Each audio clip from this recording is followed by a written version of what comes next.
நேற்றைக்கு விருதுநகரில் திராவிட முன்னேற்ற கழகத்தினுடைய இளைஞரணியின் நிர்வாகிகள் சந்திப்பு நடைபெற்றிருக்கு. நிர்வாகிகள் சந்திப்பு திரும்ப நம்ம அழுத்தமா சொல்லணும், நடைபெற்றது மாநாடு கிடையாது. அந்த மாநாட்டில் தமிழ்நாட்டினுடைய முதலமைச்சர் முத்துவேல் கருணாநிதி ஸ்டாலின் அவர்கள் பேசிய அந்த பேச்சும், தமிழ்நாட்டினுடைய துணை முதலமைச்சர் திராவிட முன்னேற்ற கழகத்தின் இளைஞரணி செயலாளர் அண்ணன் உதயநிதி ஸ்டாலின் அவர்கள் பேசின பேச்சையும் கேட்டுட்டு அதிமுக, பிஜேபி வகைராக்கள், அப்புறம் நடிகர் விஜயனுடைய அந்த ரசிகர் பெருமக்கள் எல்லாம் ரொம்ப கதறிட்டு இருக்காங்க.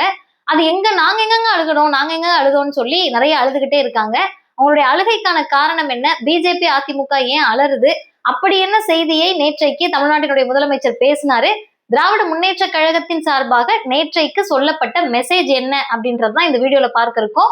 அதே நேரத்தில் நேற்றைக்கு சன் நியூஸ் விவாத நிகழ்ச்சியில கலந்துகிட்டப்ப அங்கு நடைபெற்ற சில காமெடிகளையும் தான் இந்த வீடியோல உங்க கூட பகிர்ந்துக்க போறேன். வீடியோவை முழுமையா பாருங்க, மற்றவங்களுக்கும் பகிருங்க.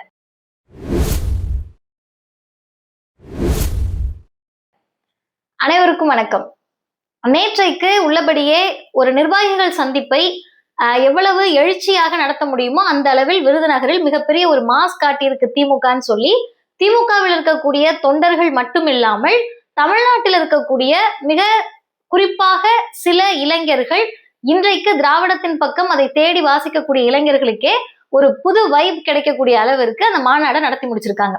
ஒரு மாநாடு அப்படின்னு சொன்னாலே அதில் என்ன செய்திகள் பேசப்படுது அப்படின்றதுதான் நம்மை போன்றவர்களுக்கு முக்கியமானதாக இருக்கும்.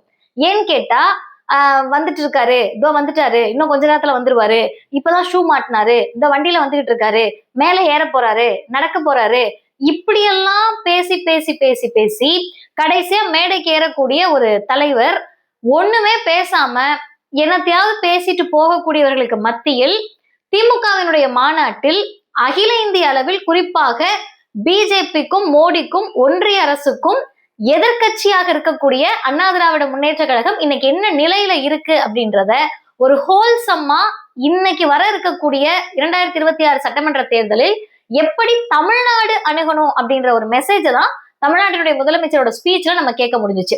அதுல 3 முக்கியமான ஒரு விஷயங்களை ஒரு இயக்கவாதிகளாக இருந்தாலும் சரி, அரசியலில் இருந்தாலும் சரி, சாமானியர்களாக இருந்தாலும் சரி கூர்ந்து கவனிக்க வேண்டிய 3 விஷயங்கள்.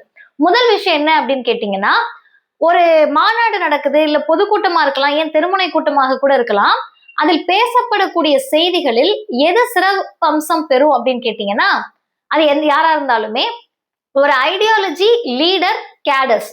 ஐடியாலஜி அப்படின்றது ஒரு கொள்கை, தத்துவம். லீடர் அப்படின்றவங்க அந்த கொள்கையும் தத்துவத்தையும் முன்னெடுத்து செல்லக்கூடிய ஒரு தலைவர். இந்த தலைவர் சொல்லக்கூடிய கொள்கைகளை சரியாக நடைமுறைப்படுத்துவதற்கும் கொண்டு சேர்ப்பதற்குமான தொண்டர்கள், கேடர்ஸ்.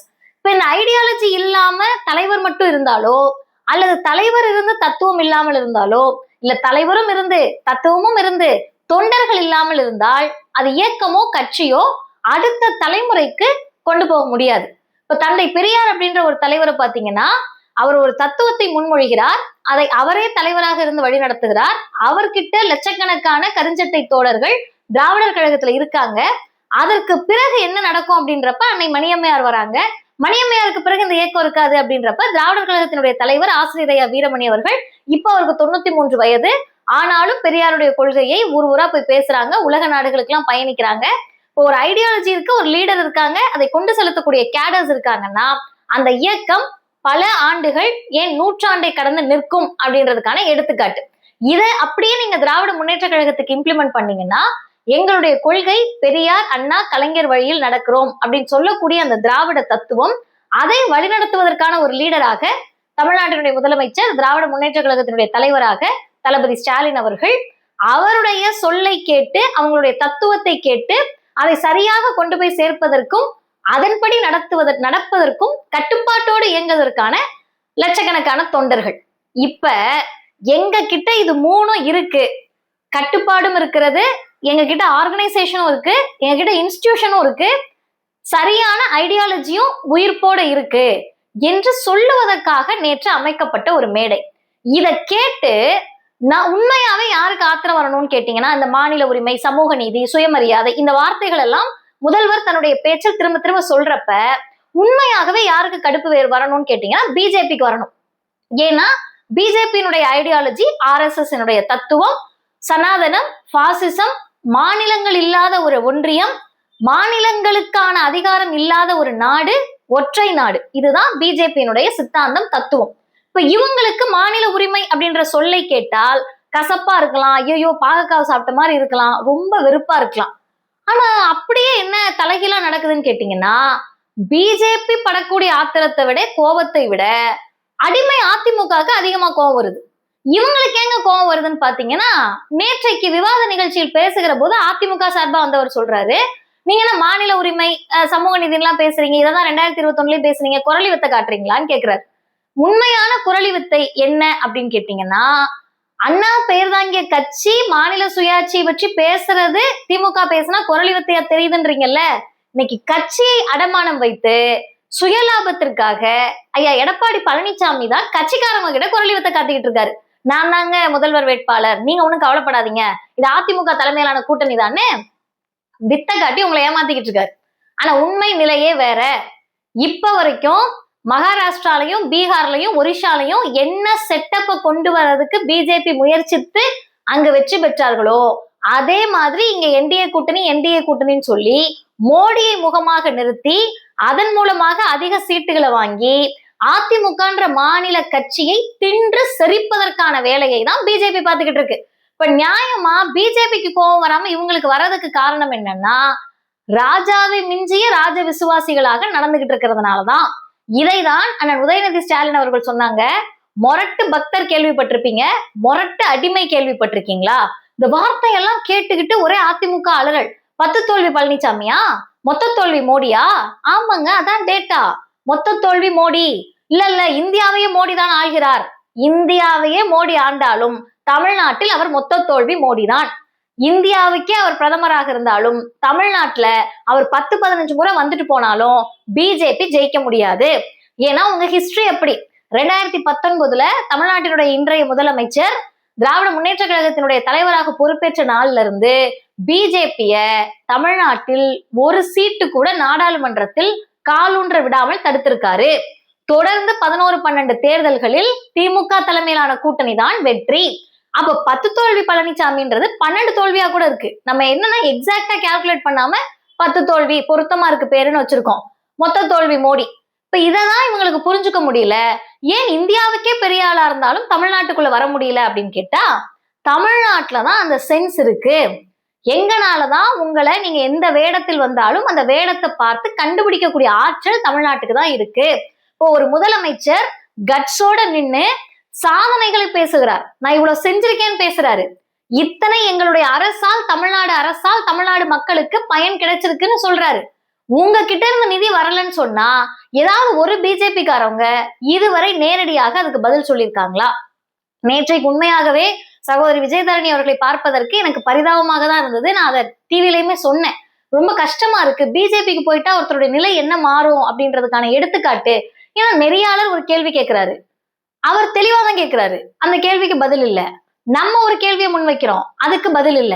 பதில் இல்லைன்னா கூட சரி புரிஞ்சுக்க முடியுது, இருந்தா தானே சொல்ல முடியும். கல்வி நிதியை ஒன்றிய அரசு மோடி அரசு கொடுக்கல தமிழ்நாட்டுக்குன்றது உண்மை, அதுக்கு நீங்க மறுப்பு சொல்ல முடியாது. 100 நாள் வேலை திட்டத்துக்கு மோடி அரசு, பிஜேபி அரசு, ஒன்றிய அரசு தமிழ்நாட்டுக்கு வர வேண்டிய நியாயமான பணத்தை கொடுக்கல, அது உண்மை. குடிநீர் திட்டத்துக்கு நியாயமாக தமிழ்நாட்டுக்கு வர வேண்டிய காசை பிஜேபி மோடி அரசு கொடுக்கல, அது உண்மை. அதனால உங்களால மறுக்க முடியல. இதெல்லாம் மறுக்க முடியலன்னா நீங்க என்ன பண்ணணும்? நியாயமா அமைதியா இருக்கணும். இல்ல திமுக மீதான உங்களுக்குன்னு ஒரு குற்றச்சாட்டை வழக்கமா ஒரு 10 வச்சிருக்கீங்க, அந்த 10 ஃபார்வேர்டை தான் திரும்ப திரும்ப பேசுறீங்கன்னா சம்மதமே இல்லாம பேசுறதாங்க. கரண்ட்டை பற்றி பேசிக்கிட்டு இருக்கப்ப காமராஜருக்கு போறாங்க, காமராஜரை பத்தி பேசிக்கிட்டு இருக்கப்ப திரும்ப கரண்ட்டுக்கு வராங்க, திரும்ப சொத்து வரின்னு வராங்க. இது எல்லாவற்றிற்கும் பல முறை திராவிட முன்னேற்ற கழக சார்பிலும் சரி, கூட்டணி கட்சிகளின் சார்பிலும் சரி, நம்முடைய சார்பிலும் சரி பதில் சொல்லியாச்சு.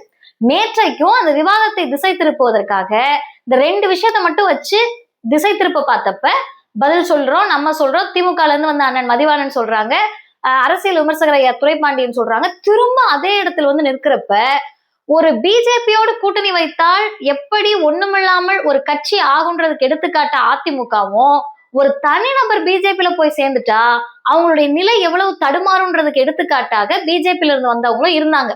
இதை இப்படியே வச்சுக்கிட்டு இன்னொரு பக்கம் பாருங்க, பாத்தீங்களா மாநாட்டுல எங்க ஆள் மாதிரியே நடக்கிறாரு, எங்களை மாதிரியே பண்றாரு. இப்ப நீங்க எல்லாம் தயவு செஞ்சு வழக்கமாக போனை பார்த்து தானே அரசியல் பண்றீங்க, போன்ல தானே அரசியல் பண்றீங்க, சோசியல் மீடியால தானே அரசியல் பண்றீங்க. அந்த சோசியல் மீடியாலே போயிட்டு 2021 தேர்தல் பிரச்சாரத்தப்ப தமிழ்நாட்டினுடைய இன்றைய முதலமைச்சர் எப்படி ரேம்ப் வாக் போனாரு, எவ்வளவு பெரிய கூட்டம் இருந்துச்சு, அதுல என்ன பேசினாருன்றத பாருங்க. சும்மா உட்காந்துக்கிட்டு எங்களை பார்த்துதான்னா சரி, உங்களை பார்த்து கத்துக்கிற அளவுக்கு ஏதாவது நல்லது உங்க கட்சியில நடந்திருக்கா? அருமை தாவேக்கா நண்பர்கள்ட்டே நம்ம கேட்போம், என்ன நடந்திருக்கு? உங்க தலைவரை நீங்க என்னைக்கு பார்க்க முடியும்? என்னைக்கு வருவாரு? அவரா சொல்லணும், இந்த வீக்கெண்ட் வரேங்க அப்படின்னு சொல்லி. இந்த கடைகள்ல எல்லாம் வந்து வீக்கெண்ட் ஆஃபர் மாதிரி, இந்த வாரம் இந்த டைமுக்கு வந்தீங்கன்னா ஆஃபர், அதுக்கு மேல வர முடியாது, இந்த மேக்ஸ் ட்ரெண்ட்ஸ்ல எல்லாம் கூட போடுவாங்க. அந்த மாதிரி இந்த வாரத்தில் இந்த நேரத்துல இருந்து இத்தனை மணிக்குள் வருவார், அப்புறம் திரும்ப உள்ளே ஓடி வருவார், அப்புறம் திரும்ப வருவார், திரும்ப உள்ளே ஓடி விடுவார். நீங்க என்னைக்காவது யோசிச்சிருக்கீங்களா? ஒரு தமிழ்நாட்டினுடைய முதலமைச்சர்ன்றதை விட்டுருங்க, திராவிட முன்னேற்ற கழக தலைவராகவே அவருடைய கட்சி சார்ந்த நிகழ்ச்சிகளுக்கு டெய்லி போறாரு. திராவிட முன்னேற்ற கழகத்தினுடைய இளைஞரணி செயலாளர் உதயநிதி ஸ்டாலின் அவர்கள் டெய்லி போறாரு. அவங்க மட்டும் இல்ல, தமிழ்நாட்டில் இருக்கக்கூடிய எந்த கட்சியா எடுத்துக்கோங்க, விடுதலை சிறுத்தைகள் கட்சிகளை அண்ணன் எழுச்சி தமிழர் திருமாவளவன் அவர்கள் கால் கடுக்க நடக்கிறார். தமிழ்நாட்டினுடைய மக்களுடைய உரிமைக்காக டெய்லி பேசுறாரு, டெய்லி கூட்டம் நடத்துறாரு, டெய்லி அவங்களுடைய தொண்டர்களை சந்திக்கிறார். காங்கிரஸாக இருக்கட்டும், கம்யூனிஸ்டுகள் நாள்தோறும் நிகழ்ச்சி. காங்கிரஸ்ல டெய்லியுமே பிரஸ் மீட் பண்றாங்க, அவங்களுடைய தொண்டர்களை சந்திக்கிறாங்க.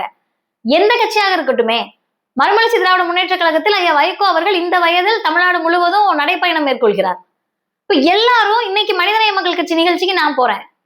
ஒரு பக்கம் அவர்கள் தொடர்ந்து சிறுபான்மையினர் மக்களுக்காக, குறிப்பாக இஸ்லாமிய மக்களுடைய பிரதிநிதித்துவத்திற்காக, அது மட்டும் இல்லாமல் தமிழ்நாட்டை காவி பாசிசத்திற்கு ஆட்படுத்தி விடக்கூடாது என்ற உணர்வோடு அவங்க ஒரு பக்கம் நிகழ்ச்சி நடத்திக்கிட்டு இருக்காங்க. இப்ப எல்லாருமே தமிழ்நாட்டில்னு கிடையாது, உலகத்துல ஒரு கட்சி நடத்துறாங்கன்னா அந்த தலைவர் பயணிப்பார், தொண்டர்களை சந்திப்பார், கொள்கையை பேசுவார். எனக்கு பேசுறப்ப சிரிப்பு வருது, ஏன்னா தலைவர் தொண்டரை சந்திப்பார், கட்சியை பற்றி பேசுவார். நடிகர் இதெல்லாம் பண்ண முடியுமா? நடிகர்னு சொன்னா உங்களுக்கு கோவம் வருது இல்ல? இப்ப ஸ்கிரிப்ட் ப்ரிப்பரேஷன்ல இருப்பாரு. என்ன ஸ்கிரிப்ட்? அடுத்த படத்துக்கா? இல்ல அடுத்த கூட்டத்துக்கு. இதெல்லாம் வாய்ப்பை பாருங்களேன். நீங்கெல்லாம் இருக்கிற தைரியத்துல சகோதரர் விஜய் அவர்களுக்கு இன்னைக்கு வந்து பேசிட்டு போயிட்டாருன்னா திரும்ப ஒரு 30 நாள் அடுத்த ஸ்கிரிப்ட், அடுத்த கூட்டத்துக்கான ப்ரிப்பரேஷன், அப்புறம் 30 நாள் கழிச்சு வந்து பேசிட்டு திரும்ப போயிடுவாரு, அடுத்த ப்ரிப்பரேஷன். எவ்வளவு சொகுசான ஒரு அரசியலை பண்ணுவதற்கு அவருக்கு வாய்ப்பு இருக்கு பாருங்களேன். இன்னும் ஒரு படி மேல போய் வேட்பு மனு தாக்கல் செய்வதற்கு அந்த மனுவை பெறுகிறார்கள். அது எனக்கு ஆச்சரியமா இருந்துச்சுங்க. 100 ரூபாய்க்கு கிடைக்குது பாருங்க, உங்ககிட்ட கிடைக்குமா? எங்க கிட்ட கிடைக்குது அப்படின்னு சொல்லி இந்த ஒரு ரீல்ஸ்ல வர மாதிரி எங்க அண்ணன் 100 ரூபாய்க்கு தராரு அப்படின்னு சொல்லி நிறைய பேர் பேட்டி கொடுத்திருந்தாங்க. உண்மையாகவே சிரிக்கிறதா சங்கடப்படுறதான்னு தெரியல. திரும்ப நீங்க கொண்டு போய் அதை தாக்கல் செய்கிற போது பொது தொகுதிக்கு 10,000 ரூபாய், தனி தொகுதிக்கு 5,000 ரூபாய். இப்ப அவங்க எல்லாரும் என்ன பண்றாங்கன்னா, பிளாக்ல டிக்கெட் வித்து பழகினவங்க இந்த 100 ரூபாய் டிக்கெட் 100 ரூபான்ற மாதிரி இந்த வேட்புமனு தாக்கல் 100 50,000 பேருக்கு மேலையாம். நேத்து கணக்குக்கு 1 லட்சம்ன்றாங்க. 50,000மோ 1 லட்சமோ. 50,000 பேர் ஒருத்தருக்கு 100 ரூபாய்க்கு டிக்கெட் வாங்கியிருந்தா நீங்க கணக்க பாத்துக்கோங்க. இப்போ பல்கா அவங்க ஒரு அமௌண்ட் அடிச்சுட்டாங்க. அடுத்து நீங்க வேட்புமனு தாக்கல் செஞ்சீங்கன்னா அதுல ஒரு அமௌண்ட். இத்தனை பேருக்கு சீட்டு கிடைக்காதுனாலுமே வேட்புமனு தாக்கல் செய்வது உங்களுடைய உரிமை, நம்ம அதை பத்தி பேசல. ஆனா அத கூட வந்து ஒரு சீர்தூக்கி பார்க்கக்கூடிய மனநிலையில் இல்லாமல் இப்படி ரசிக மனப்பான்மையோடையே எத்தனை ஆண்டுகளை கடத்தலான்ற நினைப்புல இருக்கீங்கன்னு தெரியல. நீங்க அப்படி நினைச்சிட்டு இருக்கலாம், ஆனா தமிழ்நாட்டினுடைய உரிமைகளை உங்களுக்காக நாங்கள் காவு கொடுக்க தயாராக இல்லை. ஏன்னா சூழ்ந்திருக்கக்கூடிய சூழ வரக்கூடிய ஆபத்து ரொம்ப பெருசு. மோடி என்ற பிம்பத்தின் மூலமாக வரக்கூடிய பிஜேபியோ, காவியோ, RSSஓ, சனாதனமோ, மாநில சுயாட்சிக்கு எதிரான இவர்களோ மிக மிக ஆபத்தானவர்கள். அதிமுக இன்றைக்கு அவர்களுக்கு அடிமை சாசனம் எழுதி கொடுத்து தமிழ்நாட்டை அடமானம் வைக்கிறப்ப அவங்க கிட்ட சண்டை போட்டுக்கிட்டு இருக்கோம். இதுல குறுக்க மறுக்க வாட்ஸ்அப்ல, பேஸ்புக்ல, இன்ஸ்டால வந்துகிட்டு பேசக்கூடியவர்களை பார்க்கிற போது பரிதாபமாக இருக்கிறது. ஏன்னா இன்றைக்கு நடக்கக்கூடிய சண்டை அப்படின்றது உங்கள் தலைமுறையும் சேர்த்து காப்பாற்றுவதற்காக தான். அந்த வேலையை தமிழ்நாட்டில் திமுக தலைமையிலான கூட்டணி, இந்தியா கூட்டணி, மதச்சார்பற்ற அந்த முற்போக்கு கூட்டணி 2026 தேர்தலில் நிச்சயம் வெற்றி பெறும். பேசக்கூடியவர்கள், அவதூறு அள்ளி வீசக்கூடியவர்கள், எப்படினாலும் நான் வந்துருவேன்னு மமதையில் இருக்கக்கூடிய பிஜேபி, அதிமுக அலறிக்கொண்டே இருக்கட்டும். நாம் தொடர்ந்து பயணிப்போம். நன்றி.